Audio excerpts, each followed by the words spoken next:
Welcome to Cities on the Move. I'm your host, Stephanie Passingham.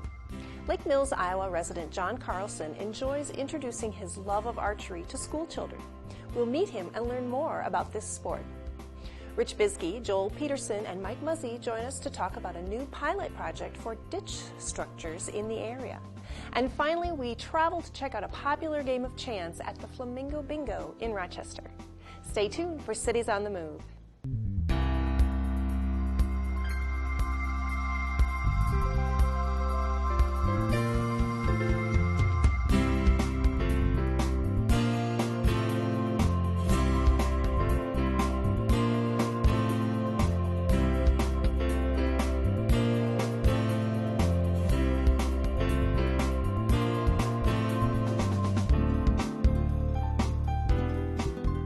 Archery is a passion for John Carlson, and he loves to share his knowledge and experience with others. Let's meet him now. My name is John Carlson. I've lived in Lake Mills for over 40 years. I'm a pretty enthusiastic archer. I am a retired photographer, and I took up archery when I was like 12 or 13 years old. I've been doing it ever since. I've gotten involved in all phases of it. I very much enjoy bow hunting. I compete as a target archer. I have served 5 years as president of the Iowa State Archery Association. When I first started, I practiced in my backyard, and I just attempted to hit a milk carton at a distance of about 10 yards, and it took me a while to be able to accomplish that. Well, the basic equipment needed to participate today would be a simple bow. You can shoot a long bow, a recurve bow, or the most popular bow of choice today is the compound bow. And they pull hard to start out with and get easy as you bring them back. And from there you can add anything that you would like. You can shoot what we call instinctive, no sights, just a finger release. A good archer stands in a T shaped. You have the bow arm like this, the hand that holds the string back like this. You don't want to lean forward, you don't want to lean backward, you want to stand as a T, and you need to learn to execute the shot properly and to do what's called follow through afterwards. It is the archer that bumps the arrow off course. So if you allow the bow to shoot the arrow with a minimal involvement of the human in it, that's where you have your most success. In my area, I know that Austin, Minnesota has a nice club and range here. I know that Albert Lee, Minnesota does. Mason City, Iowa does. Osage, Iowa does. Waseca, Minnesota does. There's just an awful lot of areas here, local areas, where you can participate. The length of time for people to be involved in archery, I see people as young as 4 and 5 years old shooting, and I have personally observed people that are in their 80s shooting. So it covers pretty much an entire lifespan. Once you're capable of functioning on your own and old enough to go to kindergarten, you're pretty much old enough to try the sport of archery. I know I have a 6-year-old granddaughter and a 9-year-old grandson that enjoy it very much. The reason I enjoy archery as much as I do is, for one thing, it's year-round. In the winter I can shoot indoors. In the summer I can shoot outdoors. You can go bow fishing with it. You can hunt with it. And there's a lot of friendships involved that you make with other people that participate this. It's a social activity. I think it's just always fascinated me to watch an arrow fly through the air and make it land where I wanted it to. Well, today we're going to talk a little bit about ditches, and this is something you often see along the side of the road, but we're going to learn a little bit more about them and about a special pilot program that is happening in our region. And we have several special guests today who are going to tell us all about ditches. We have Rich Bisky with the Nature Conservancy. We have Mike Muzzy, who is from NRCS here in Mower County. And we have Joel Peterson, who is with the Bowser. And Joel, tell us what that all stands for. That's a long acronym. Right. Bowser stands for the Board of Water and Soil Resources. We're a small state agency, probably 60 employees total, but we administer grant programs through local units of government and private landowners. Great, sounds good. Well, we will talk about all of your organizations a little bit because this is a great collaboration that you are doing, but I want to start out by talking about, for those maybe not involved in watershed issues, why do we even have ditches? Well, if I may, I mean, we know that one of the dominant industries in Minnesota is agriculture. Agriculture relies on, to get a good crop, adequate soil moisture, and over the years, because of our geology in Minnesota, we have a high groundwater table, and for the most part, pretty heavy soils, and so we need to get some of that water out of the soil in the spring for it to warm up and to be able to plant our crops. To get that water out of the soil, we tile the ground, and that tile water needs to go somewhere, and it typically goes to a drainage ditch, and those drainage ditches feed rivers and streams. Okay, and for those that may not be aware, the tile are when you see out in the field those big stripes of kind of, looks like big gopher holes running in a straight line. Yep, right? Absolutely right. And that what they're putting underneath is pipe? Yep, Plastic? usually 6 or 8 inch plastic pipe. It's about 4 feet down, and it collects water so that we can plant in the spring, harvest in the fall, and get a good crop. Okay. And you mentioned they sometimes, or in general, drain to ditches. Are there other places that water goes? Well, sometimes it could go straight to streams, but most of the time it does go to ditches. I think in the state of Minnesota we have cataloged about 21,000 miles of streams and ditches, and that's according to Minnesota DNR. So we have quite a drainage infrastructure in the state. I guess. That's a lot of miles. Mm-hmm. Now, Rich, your organization is actually kind of a private nonprofit. Tell us a little bit about the Nature Conservancy and tell us why you guys are interested in ditches. Right. Yeah, the Nature Conservancy is a private nonprofit organization. We have chapters in all 50 states and several countries around the world. And we mainly focus, it's a science-based conservation organization. So our mission is preserve and protect aquatic and terrestrial ecosystems. And so one of the goals we have is for the Upper Mississippi River Basin. We've identified it as a unique and valuable natural resource for the United States. And one of the major land uses, of course, in the Upper Mississippi River Basin is agriculture. And our goal really as an organization is to find ways to work with the industries in the ecosystem, in the resource, and find compatible conservation measures. So as Joel mentions, there's a lot of drainage infrastructure, not only in Minnesota, but in the upper Midwest, in the Ohio River Basin, the Missouri as well. So that's obviously a major contributor to the Mississippi River itself.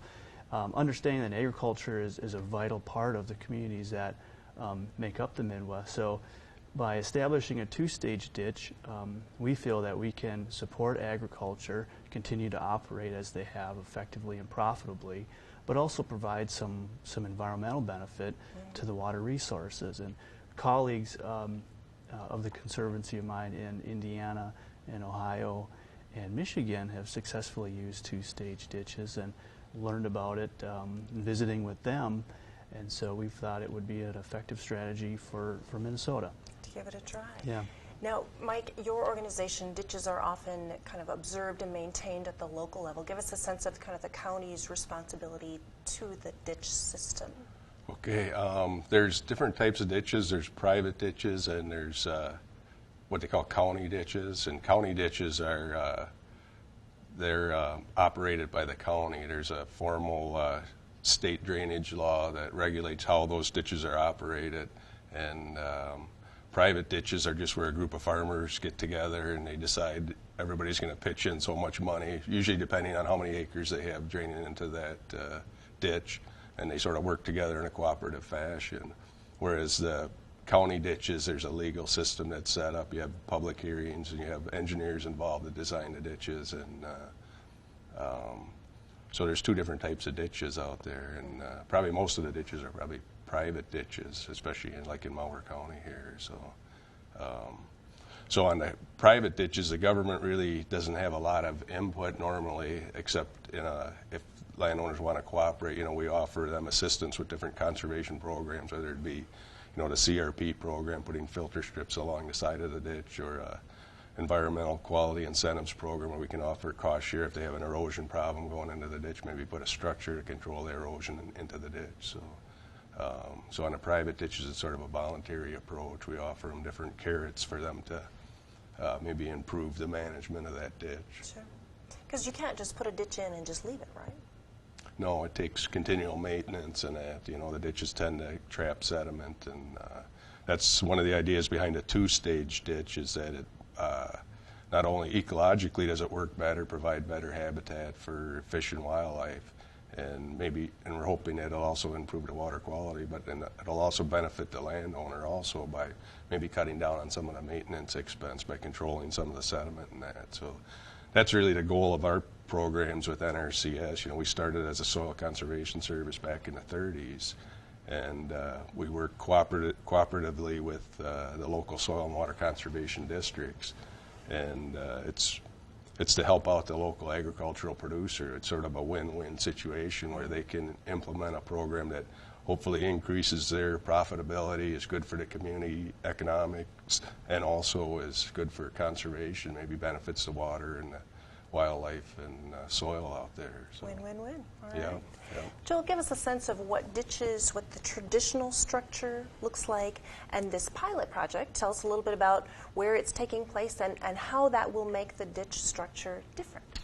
Well, historically, dating back to the late 1800s, early 1900s, the goal was really to get the water off the land and to do that as efficiently as possible. So to do that, the drainage structures that were built were trapezoidal channels. So they had a flat bottom, probably 8 to 10 feet wide, and then came up at fairly steep slopes.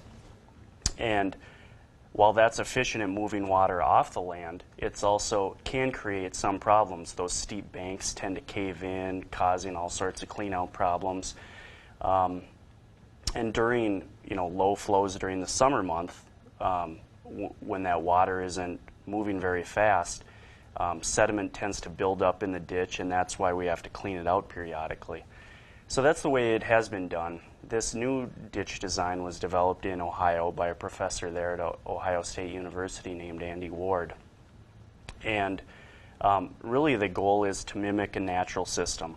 And researchers there and in Minnesota at the University of Minnesota have cataloged natural streams and determined, what width streams and how deep they are.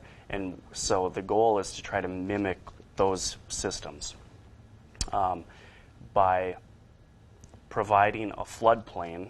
So there's a low flow channel, and then which is fairly shallow, just a couple feet deep, and then that broadens out onto a flat bench or plain. And then the side slopes up from that are at a shallower angle than a traditional ditch, and so we have better bank stability, less cave-ins, and less maintenance. And that low flow channel that I mentioned also is capable of moving sediment through it during low flow periods, and so that sediment doesn't accumulate in the bottom, so we don't have to come back in and clean it out every 5 to 10 years. Mm-hmm. Mm-hmm. All right. When you have a shallower angle on those ditches, does that mean you'll be needing more surface area, so to speak? Will you have to be moving into those fields to make that work? Yeah, and that is one consideration. And the project that was constructed near Adams in Mower County, those landowners volunteered to provide or donate their land because they would have a decreased cost of maintenance in the future. So that was the benefit, and offset by the fact that they had to provide about 10, 15 feet of land, Rich? About 10 feet on either side. Right. So, I guess the value of that is obviously up to the farmer, whether that's an acceptable loss to them or not. In this case it was, and it turned out to be a win-win. Okay, and that 10 feet is 10 feet off of the edge, or that 10 feet is what it takes to make the slope, make the grade proper? To make the grade, and then it also adding that bench on the bottom. Okay. So All right. it essentially just shifts it a little wider then. A little wider. Okay. And are there still requirements for buffer strips along the top? That's a private ditch, and they had a particular one is. Okay. They had a pretty wide buffer to begin with, so it ate into that buffer, and they'll still continue to maintain that. One of the benefits of the two-stage ditch is where a lot of the water we have going into ditch, it doesn't flow over the top. It actually goes through those inlet pipes and the tile lines. So those tile lines will actually touch more vegetative area due to the two-stage ditch than like they would have if, from on the surface. And talk a little bit about sediment. You mentioned that the channel helps move it along, but often I hear the discussions of ditches as buffer zones. We want to keep the sediment out of the ditch in the first place. How does that tie in? Is there anything that will be handled differently in this new structure than previously regarding sedimentation? Well, there are a couple things. One, as Rich mentioned, we have, surface water tends to flow into these ditches, and it does that by the spoil. Or when that ditch was created, there's spoils that's side cast on the side of the ditch, and pipes go through that spoil so to convey surface water to the ditch. So that's one way that it's a conduit for sediment and water to enter the ditch. One of the things we're doing on this project is to drop that water through a rock filter, so to kind of clean the water and trap some of that sediment before it reaches the ditch. That's one thing. And then, the other thing we're doing is that low flow channel will kind of move sediment during low flow periods.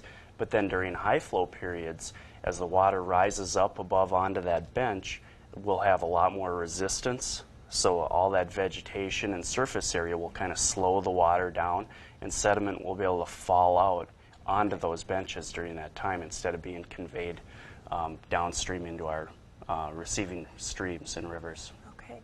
Now this is a pilot project, so there will be some testing. Does that fall on your shoulders, Mike, or who's responsible to check and see if this actually works? Yeah, I guess NRCS will evaluate this and how successful it was. This is funded partially through a conservation innovation grant through NRCS, which is part of our USDA's Environmental Quality Incentives Program. And most of the EQIP funds are provided directly to landowners to put conservation practices on the land. We normally pay about half of the cost of maybe putting a conservation practice out on their land. So last time we had a conservation innovation grant, it was for a tile project to put in control structures on a tile to try and hold the water back in the tile lines. And that was about 5 years ago, and they evaluated that, and it was found to be fairly successful. So now this year it was moved into our regular EQIP docket so that landowners can come in now and sign up for that practice, and we can apply that on additional land. So yeah, if it's a successful practice, then it'll be I think Rich has got some monitoring and things that he's working with through MPCA that they'll sort of monitor this to see how successful it is. The interesting part of this whole project is that there was many people involved in it. It was truly a cooperative effort with Joel from Bowser and with NRCS, but also the University of Minnesota played a pivotal role in this, both with helping to assess the ditch prior to even working in it, along with folks from the Minnesota Pollution Control Agency. So what we were able to do is the Conservancy received the grant to help construct the project, and we put some private dollars in. Well, the Pollution Control Agency were able to use that as leverage. Grants kind of work off of one another. Right. So the Pollution Control Agency was able to contribute funds to conduct a longer-term monitoring through the University of Minnesota, but also through the local Soil and Water Conservation District. So they'll be looking at nitrates and phosphorus and sediment and fish and macroinvertebrates over the years, so to see how it changes upstream and downstream, and then also reference ditches, where ditches that have been cleaned out, say 3 or 4 years ago, to see how they change. How that changes. Yeah. Well, it sounds like an excellent project with lots of good folks involved, and we appreciate you coming in and telling us about it and explaining how that whole system works. We look forward to hearing the results of this. Great. All right. Stay tuned for more Cities on the Move. Bingo originated centuries ago, but became incredibly popular in the 1930s. Ray Zeman shows us around the Flamingo Bingo to see how the game is played today. Let's take a look. While some would claim the history of the game can be traced back to 16th century Italy, the modern game of bingo entered its heyday in the 1930s. Bingo is a game of chance, played with randomly drawn numbers which players match against numbers that have been pre-printed on 5x5 matrices. The matrices may be printed on paper, cardstock, or electronically represented, and are referred to as cards. The Flamingo Bingo in Rochester, Minnesota is a popular venue for bingo enthusiasts. General Manager Ray Zeman oversees a wide range of games and amenities. Our activities here are many. First off, we are a very sociable club. We enjoy people coming here, and for the terms of playing bingo, and we play pull tabs, and we have a series of bingo games which they all love. We play regular bingo, double bingos, triple bingos. We have crazy teas, we have C bingos, we have old bingo, we have postage stamps, and home run games. So there's many different kinds, and the people love to do the pattern bingo. A regular bingo can be any vertical or horizontal line or four corners. That would be a regular bingo. And a postage stamp would be four numbers in a corner. And then a T would be a crazy T. It could be the top row and all the ends, or it could be the side row and the one right across and make a T. The game of bingo and the tools for playing have changed significantly over the last few years. It has changed tremendously since I played bingo. I know I played bingo at the county fairs where we used corn, and we just hope that the birds didn't come along and take the corn away from us. But now we use daubers, and we have paper, so we just daub the numbers with an ink dauber, and that keeps track. Besides that, now we've gone to electronic bingo, and you can play bingo now on a handheld computer. So you hold this little handheld computer in your hand, and the ball that she just put in the holder now shows up on your screen, and you push that ball emblem, and it loads all your cards with that. If it's B5, it takes B5 and puts it on all the cards. And then it tells you have 3 to go before you bingo, 2 to go before bingo. Then when it gets down to 1, it says, get ready to yell bingo. And when you get that last number, it says yell bingo, yell bingo, yell bingo. And there's a bit of homework to prepare. At first, the people are coming in and they're buying their cards, and they have what we call homework to do, because they take their cards and they will paste some cards together and they glue them together, and then they'll get it all done. And they mark off special games. If a postage stamp on a home run, they cross out the things that they don't need on there. They know that they need 4 in any corner, and then they need the other 3 corners to get a postage stamp on a home run game. The pace of the game moves along at a steady clip.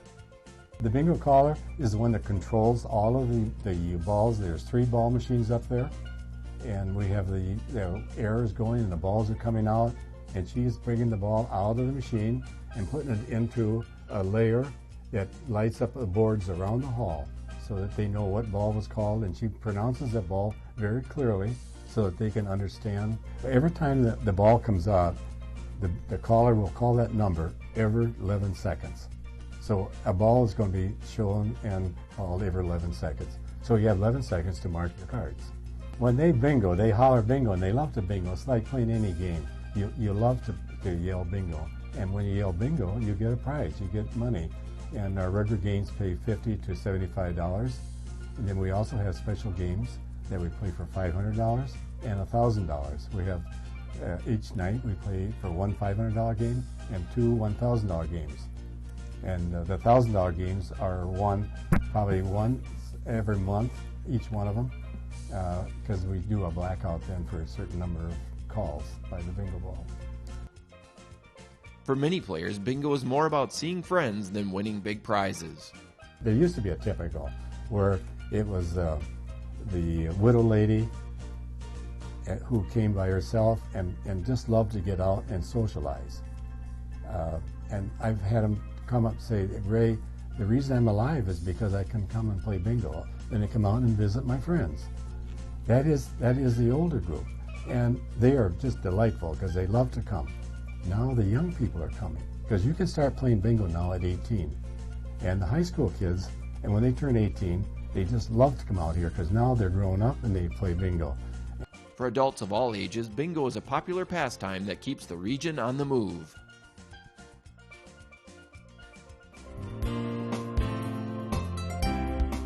And now for the calendar of events. Celebrate the return of the bald eagle. March is Soar with the Eagles Month at the National Eagle Center in Wabasha. A wide variety of activities is scheduled throughout the month, but on Saturday, March 20th, the Whitewater State Park naturalist Dave Palmquist will lead eagle field trips to visit many eagle hotspots. Dozens, if not hundreds of eagles will be seen, and there'll be a 20-minute orientation at the National Eagle Center, then a 15-vehicle caravan will ride along Highway 61. Cost is $8 for adults, $6 for seniors, and $5 for kids. Meet at the National Eagle Center in Wabasha, Minnesota at 8:30 a.m. Call 651-565-4989 for our additional information and reservations. For you hot rod enthusiasts, March 20th is also the date for the River City Street Rods at the Southbridge Mall. The River City Street Rods Club comes into the mall to show off their souped-up hot rods from 10 a.m. to 7 p.m. Admission is free, and for more information, call 641-423-6688. The Image and the Word exhibit is now on the walls in the gallery at the Emmy Friends Guild in Mankato, Minnesota. Stop down and read the wonderful poems inspired by 12 source photographs. The exhibit is on display until March 30th, and for more information, visit southernminpoets.org. If you have an event to share with our viewers, log on to ksmq.org and post it today. Next week on Cities on the Move, we visit with area community officials to get a snapshot of what's happening with our local economies. We'll visit the Lilac Wellness Center as well as meet Charles Rector, a World War II veteran. Please join us Tuesday, March 16th at 6:30 p.m. on KSMQ for another edition of Cities on the Move. I'm your host, Stephanie Passingham. Good night.